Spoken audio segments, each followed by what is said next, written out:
The phone rang at exactly 11:34 p.m.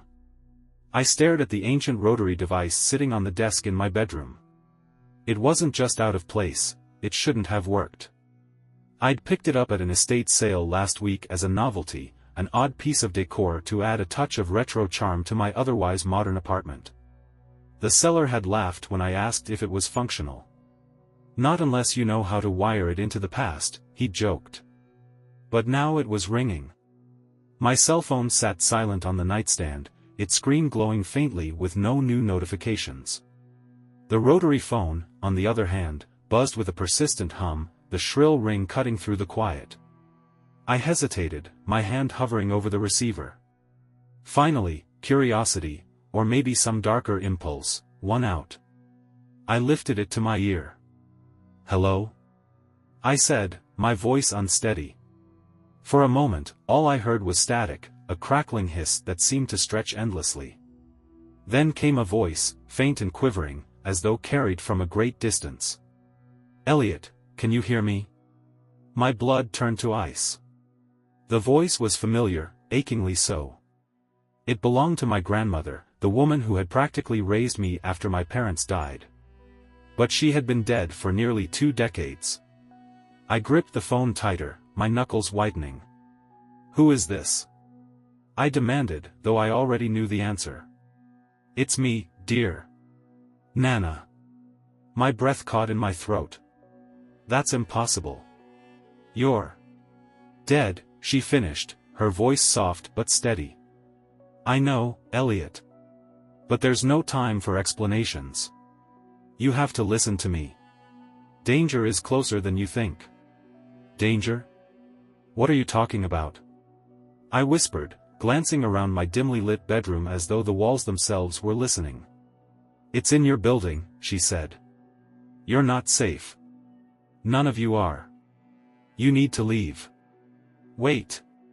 I shouted, but the line went dead. I pulled the phone away from my ear, staring at it as if it might provide answers. The static was gone, replaced by an empty silence. I set it down with shaking hands, my mind racing. Was it a prank? Some kind of twisted joke? The logical part of me wanted to believe that. But the voice was hers. I would have recognized it anywhere. I barely had time to process what had just happened when there was a knock at my door. It was loud and insistent, echoing through the apartment. My heart leapt into my throat. Swallowing my fear, I moved cautiously toward the door, peering through the peephole. A man stood on the other side, his features obscured by the dim hallway light. He wore a dark jacket and a baseball cap pulled low over his face. Something about him felt wrong, though I couldn't say why. "Who is it?" I called out, my voice firmer than I felt. The man didn't answer. Instead, he stood there, unmoving, his head slightly tilted as though listening. "I'm calling the police," I lied, backing away from the door. The man knocked again, slower this time, each tap a deliberate thud that sent shivers down my spine. Then, just as suddenly as he'd appeared, he turned and walked away, his footsteps fading into silence. I stayed frozen by the door for several minutes, my pulse pounding in my ears. When I finally worked up the courage to look again, the hallway was empty. I returned to my bedroom, locking every door and window along the way. The rotary phone sat on the desk, silent now, but its presence felt heavier, almost oppressive. As I crawled into bed, the events of the night replayed in my mind, refusing to let me rest. Who had called me? Who was the man at my door?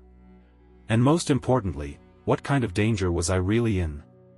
I didn't have any answers. But something told me the phone wasn't done ringing. The stairwell to the basement felt colder than it should have. The fluorescent lights flickered intermittently, casting long, erratic shadows that twisted and danced with every step I took.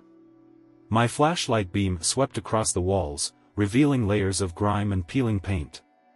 I didn't come down here often. The building's basement housed little more than a laundry room, some utility meters, and a storage area I'd never used. Yet, as I descended, a peculiar sense of familiarity washed over me, as if I'd been here before in another time, another life.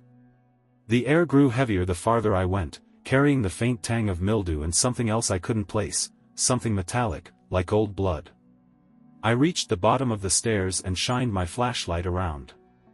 The room was as unremarkable as I'd remembered, a row of washers and dryers humming softly, a few folding tables scattered across the space. But there was no locked door. "Nana," I whispered under my breath, feeling foolish. "Where am I supposed to go?" As if in answer, the flashlight flickered. The beam sputtered once, twice, then stabilized, pointing directly at the far corner of the room. I moved closer, my footsteps echoing in the quiet. There, behind a stack of forgotten boxes, was a narrow doorway I'd never noticed before. The door itself was rusted, its paint chipped and blistered. A large padlock hung from the latch, its surface spotted with corrosion. I reached for the lock, only to realize I had no way to open it. "Find the key," Nana had said. But where? Frustration boiled in my chest. I started to turn away, and that's when I saw it, an envelope taped to the door. It hadn't been there a moment ago, I was sure of it. My name was scrawled across the front in looping handwriting I hadn't seen in 20 years. I tore it open with trembling hands. Inside was a single brass key and a note. "Elliot. Some truths can only be uncovered in the dark. But be warned, once you open the door, you can't go back." The handwriting was unmistakable. "Nana." I looked at the key, then at the padlock. My instinct screamed at me to turn around, to go back upstairs and pretend this was all a bad dream.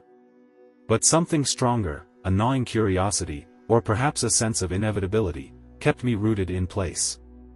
I slid the key into the lock. It turned smoothly, with a satisfying click that felt final, like the sealing of a fate I hadn't agreed to. The door creaked open, revealing a staircase that descended into darkness. My flashlight's beam barely pierced the blackness, but I could make out stone walls slick with moisture and narrow steps that led down into what seemed like an endless void. As I hesitated at the threshold, a faint noise reached my ears, soft, rhythmic, like the steady thump of a heartbeat. It was coming from below. Against every instinct screaming at me to stop, I stepped through the doorway. The air grew colder with each step, and the rhythmic sound grew louder, echoing off the walls until it felt like it was coming from inside my own chest. The staircase ended in a small room with low ceilings and stone walls lined with strange, intricate carvings. They looked ancient, though I couldn't make sense of the symbols, swirls, jagged lines, and shapes that seemed to shift whenever I looked away. In the center of the room was a table. On it sat an object that made my stomach drop. It was the rotary phone. The same one that should have been upstairs in my apartment. I approached it cautiously, my hands trembling. The phone looked identical in every way, down to the faint crack on the receiver's edge. But here, in this subterranean chamber, it felt out of place, like a relic of a different reality. It rang. The sound was deafening in the confined space, a shrill, piercing wail that made me stagger back. I didn't want to answer it. Every fiber of my being screamed at me to leave it alone, to run back up the stairs and never look back. But I couldn't. With a shaking hand, I lifted the receiver to my ear. "You shouldn't have come," Nana's voice said. But this time, it wasn't warm. It wasn't comforting. It was cold, devoid of emotion. "What's happening?" I demanded. "What is this place?" "There are things buried in the dark, Elliot. Things that should stay buried. You've opened a door that can't be closed." "What are you talking about?" I shouted. "You told me to come here." The line crackled with static, and when her voice returned, it was distorted, layered with other voices, some whispering, others screaming. "You're not alone down here." I spun around, the flashlight beam slicing through the darkness. For a moment, I saw nothing. And then, just beyond the edge of the light, a figure moved. It was slow at first, barely perceptible, a shadow detached from the others. But as it crept closer, I saw its shape, tall, angular, and impossibly thin, with limbs that bent in ways they shouldn't. Its face, if it had one, was hidden in shadow, but I could feel its gaze, cold and unrelenting. "Run," Nana's voice whispered through the receiver. The flashlight flickered, and the room plunged into darkness. I stumbled backward, the receiver slipping from my hand and clattering onto the cold stone floor. My flashlight sputtered back to life, illuminating the room in fleeting, disorienting bursts. The figure was gone. Or maybe it had never been there. I spun around, the light darting across the walls, the carvings, the stairs I had come down. My heart pounded in my ears as the rhythmic thumping returned, louder now, as though the room itself had a pulse. "Nana!" I yelled into the silence, my voice cracking. "What is this place?" No answer came. The phone lay motionless on the table, the receiver still off the hook. The air felt heavier now, oppressive, as if unseen eyes were watching from every corner. I had to get out of here. I bolted for the stairs, taking them two at a time. The flashlight beam wavered wildly, illuminating glimpses of the carvings that seemed to writhe and twist like living things. My legs burned, but I didn't stop until I burst through the door at the top. The basement was silent and still. The washer and dryer hummed quietly, oblivious to the nightmare I had just escaped. I slammed the rusty door shut behind me, wedging a nearby chair under the handle for good measure. For a moment, I leaned against the wall, catching my breath. The rhythmic thumping was gone, replaced by the low, familiar hum of the building's pipes. Maybe it had all been a hallucination, a trick of the mind brought on by sleep deprivation and stress. Then my phone buzzed in my pocket. I pulled it out, hoping for a dose of normalcy. But the screen displayed a single message. "Why did you leave, Elliot?" It was from an unknown number. My blood ran cold. I stared at the text, debating whether to respond. Before I could decide, the rotary phone in my apartment began to ring. I didn't want to answer it. I had every reason to ignore it, to leave the phone off the hook, or better yet, throw the damn thing out of the window. But something inside me, curiosity, fear, or maybe just some deeper compulsion, drew me back to my bedroom. The phone rang relentlessly, its shrill tone cutting through the quiet. I picked it up. "Elliot," Nana's voice said, calm now, almost resigned. "I'm done with this," I snapped. "I don't know who you are or what game you're playing, but I'm not going back down there." "It's too late," she said softly. "The door is open now. You can't undo what's been done." "Then help me," I pleaded. "Tell me what's going on. Who was that thing in the basement? What does it want from me?" There was a long silence. Then, in a voice so faint I could barely hear it, she whispered, "It wants to come back." The line went dead. Sleep was out of the question after that.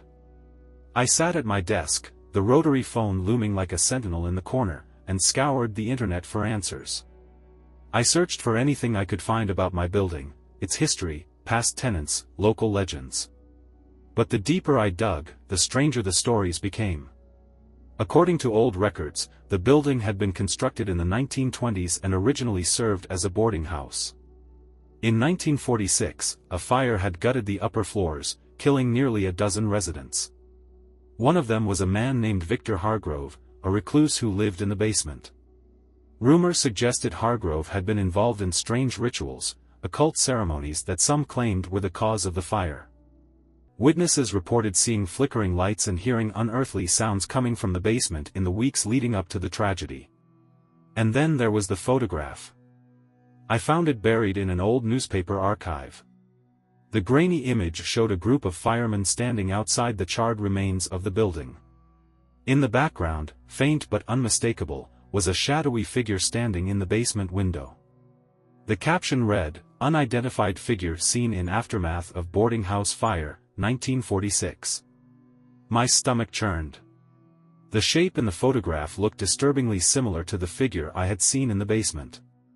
I shut my laptop and rubbed my temples, trying to make sense of it all.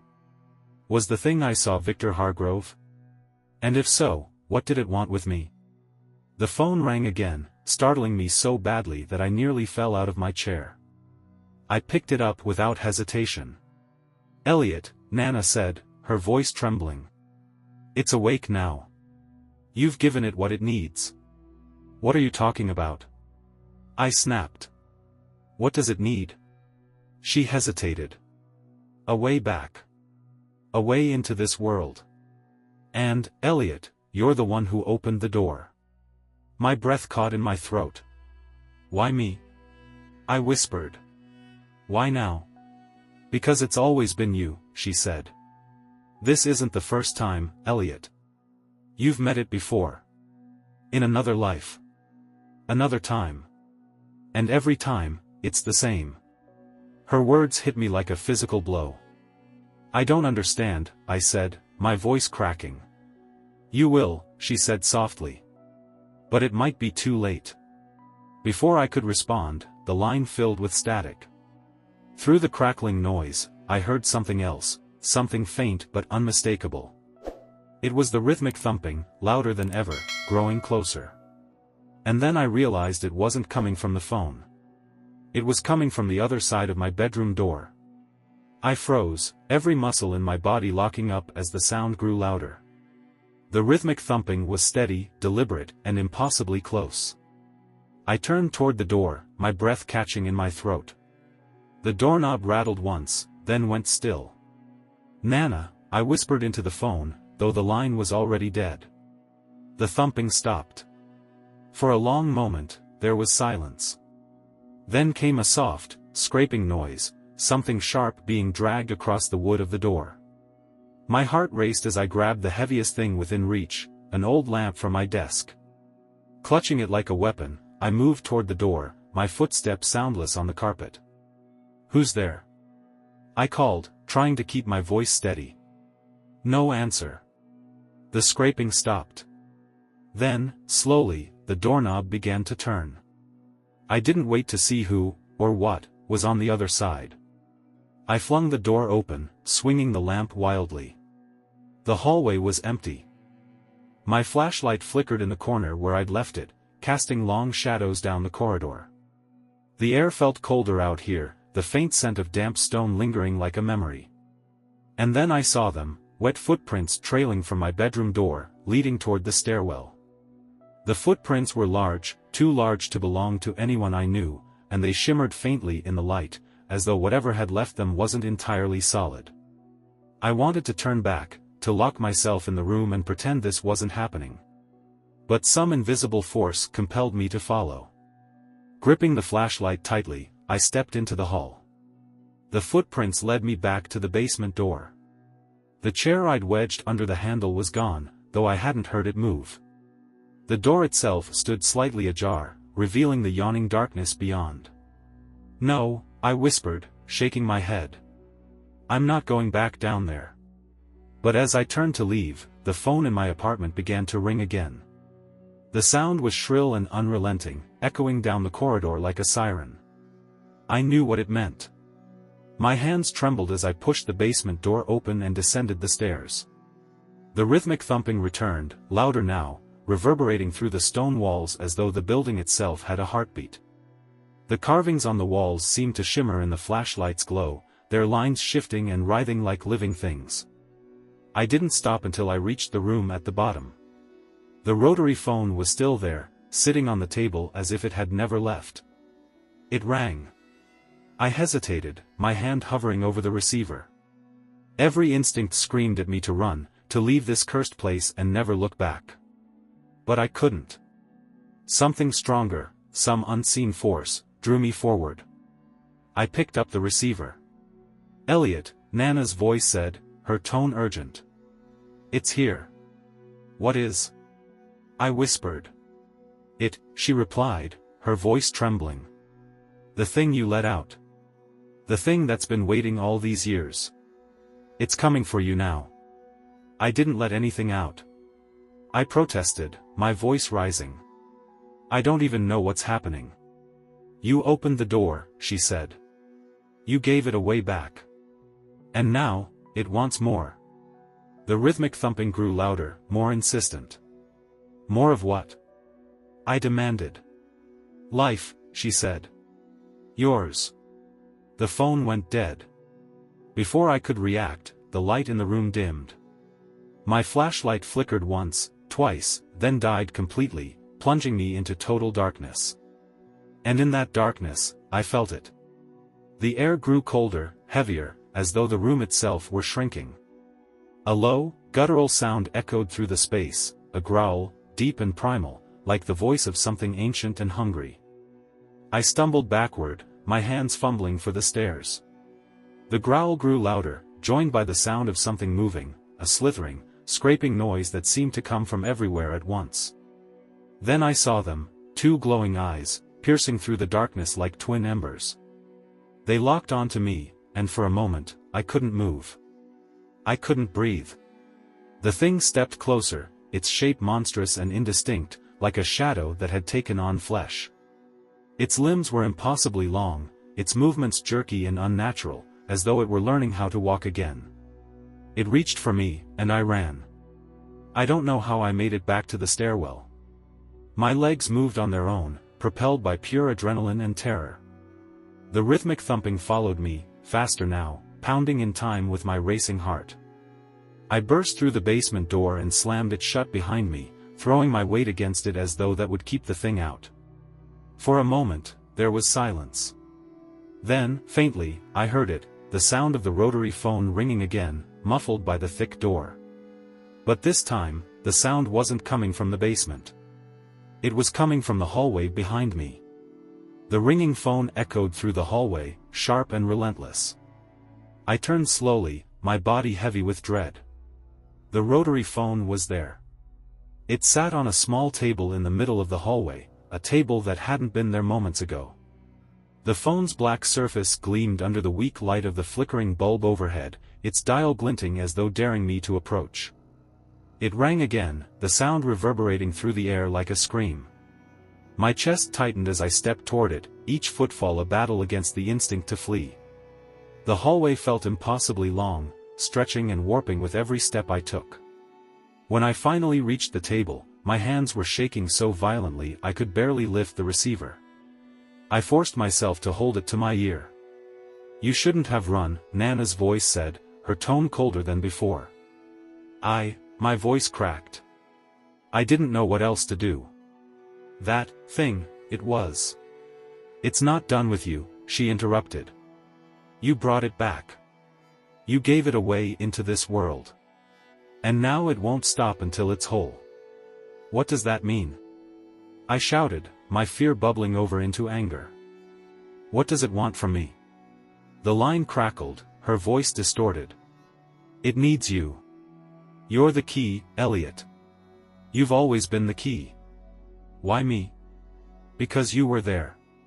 Her words hit me like a blow to the chest. "What are you talking about? I've never been here before." "Yes, you have," she said, her voice barely above a whisper. "In another time. Another life. Don't you remember? You were there when the fire started. You were there when it was trapped." My breath caught in my throat. "That's impossible. I wasn't even alive in 1946. "You don't understand, Elliot," she said, her voice cracking with something that sounded like sorrow. "This isn't the first time. And it won't be the last." The line went dead. I stared at the receiver, my mind racing. Her words didn't make sense. They couldn't make sense. Yet deep down, I felt the truth of them, like a memory clawing its way to the surface. I placed the receiver back on the cradle, but before I could move, the phone rang again. I didn't answer it. Instead, I backed away, my legs shaking. The hallway stretched before me, the shadows deeper and darker than they should have been. And then I heard it. The rhythmic thumping. It was louder now, closer. I turned and ran, the sound of my own heartbeat merging with the heavy, deliberate pounding that followed me. I didn't stop until I reached my apartment. I slammed the door shut and locked it, pressing my back against the wood as I tried to catch my breath. The ringing followed me. It came from inside the apartment now, echoing through the walls like a taunt. I turned toward my bedroom, where the original rotary phone still sat on the desk. The ringing was deafening, a sound that seemed to vibrate in my very bones. I didn't want to answer it. But I knew I had no choice. I picked up the receiver. This time, the voice on the other end wasn't Nana's. "Hello, Elliot," it said. The voice was low and guttural, its tone dripping with malice. "What do you want from me?" I demanded, my voice shaking. "You opened the door," it said. "You brought me back." The rhythmic thumping grew louder, echoing in the room around me. "Stay away from me," I shouted, dropping the phone. The receiver dangled from its cord, swaying back and forth as the growl of static filled the air. And then I saw it. The figure from the basement stood in the corner of my bedroom, its glowing eyes fixed on me. It was taller now, more defined, its shadowy form solidifying with every passing moment. It stepped forward, its movements slow and deliberate. I backed away until I hit the wall, my breath coming in short, panicked gasps. "You can't run," it said, its voice like gravel grinding against metal. "You're mine now." "No!" I screamed, grabbing the phone and throwing it at the figure. The room plunged into darkness. When I opened my eyes, I was lying on the floor of my bedroom. The rotary phone was gone. At first, I thought it was over, that the nightmare had finally ended. But then I heard it, the faint sound of the phone ringing, coming from somewhere deep within the building. And I knew this wasn't the end. It was only the beginning. The ringing didn't stop. It echoed from somewhere far below, muffled but insistent, like a beacon drawing me back to the basement. I sat on the floor, staring at the empty space where the rotary phone had been. My apartment felt wrong, too quiet, too still, like the air itself was waiting. But the phone, it wouldn't let me rest. The sound clawed at my mind, dragging me to my feet. Every logical part of me screamed to run, to leave the building and never look back. But another part, something deeper, older, pulled me toward the door. I didn't even realize I'd started walking until I was in the hallway. The elevator was out of service, as it always was at night, so I took the stairs. With every step, the ringing grew louder, sharper, until it felt like the sound was burrowing into my skull. By the time I reached the basement door, my hands were trembling. The rhythmic thumping was back, a slow, deliberate pulse that seemed to sync with my own heartbeat. The door was ajar, just as I'd left it. Beyond it, the darkness yawned like a living thing, swallowing the weak light of my flashlight. I stepped inside. The basement felt different this time. The air was thicker, colder, carrying the unmistakable scent of damp earth and decay. The carvings on the walls seemed to writhe as I passed, their lines twisting into shapes that almost looked like faces, anguished, pleading. The ringing led me deeper, past the laundry room, past the forgotten storage spaces, until I stood once again before the rusted door at the bottom of the stairs. It was open. The room beyond was as I remembered, the stone walls, the strange carvings, the table in the center. But this time, the rotary phone wasn't alone. A figure stood behind it. It was tall and angular, its limbs impossibly long, its shadow stretching unnaturally across the room. The dim light barely illuminated its face, but what I saw was enough to make my stomach churn. Its features were sharp, distorted, as though they'd been stretched too thin. Its eyes burned like embers, and its mouth twisted into a grin that seemed too wide for its face. "You came back," it said, its voice deep and resonant, vibrating in my chest. I couldn't speak. My throat felt dry, my legs rooted to the spot. The figure reached down, its spindly fingers brushing the rotary phone. The ringing stopped instantly, leaving a deafening silence in its wake. "You have no idea what you've done," it said, its grin widening. What are you?" I managed to choke out. It tilted its head, regarding me with an almost curious expression. "I am what you released. What you invited into this world." "I didn't invite you," I said, my voice trembling. "Oh, but you did," it replied, taking a step closer. "When you answered the call, when you opened the door, you made a choice. A pact. I didn't agree to anything." I shouted, my fear giving way to desperation. "You didn't have to," it said, its voice dripping with amusement. This has always been your destiny, Elliot. You've played this role before, and you'll play it again. What do you mean, again? I asked, my heart pounding. It gestured toward the carvings on the walls. As I looked closer, I realized they weren't just random patterns. They were scenes, stories, etched into the stone like ancient hieroglyphs. One of them showed a man standing before a door, a rotary phone in his hand. Another depicted a shadowy figure emerging from the darkness. And the last showed the man consumed, his face twisted in agony as the figure loomed over him. This isn't the first time, it said, its voice almost gentle. And it won't be the last. You've always been the one to let me in. No, I whispered, shaking my head. This can't be true. The figure took another step forward, its grin stretching impossibly wide. You cannot escape what you are, Elliot. You are the key. The bridge. And now, you are mine. It lunged. I don't remember what happened next. When I woke up, I was lying on the floor of my apartment. The rotary phone was gone, and the basement door was sealed shut, as though it had never been opened.